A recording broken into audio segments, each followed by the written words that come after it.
যমুনা নদী আমাদের দেশের একটি অন্যতম সুন্দর ও গুরুত্বপূর্ণ নদী। এটি গঙ্গার একটি শাখা এবং এর দৈর্ঘ্য প্রায় 1,300 কিলোমিটার।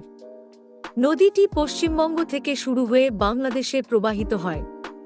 যমুনার তীরে দাঁড়িয়ে আমি অনুভব করি এর জল যেন হাজার বছরের ইতিহাস বয়ে নিয়ে এসেছে। প্রতি বর্ষায় যমুনা তার রূপ বদলায়, কখনো শান্ত, কখনো উত্তাল। এখানকার মাছ ধরার দৃশ্য, স্থানীয় মানুষের জীবনযাত্রা, সবকিছুই এক অনন্য অভিজ্ঞতা। নদীর তীরে বসে আমি ভাবি, কত কবি ও লেখক এই নদীকে তাদের রচনায় তুলে ধরেছেন। যমুনার পানি শুধু জীবনের উৎস নয়, এটি আমাদের সংস্কৃতিরও অংশ। নদীর পাড়ে অনুষ্ঠিত হয় নানা উৎসব, যেখানে মানুষ একত্রিত হয়ে আনন্দ করে। এই নদী আমাদের ঐতিহ্য, আমাদের পরিচয়। যমুনা নদী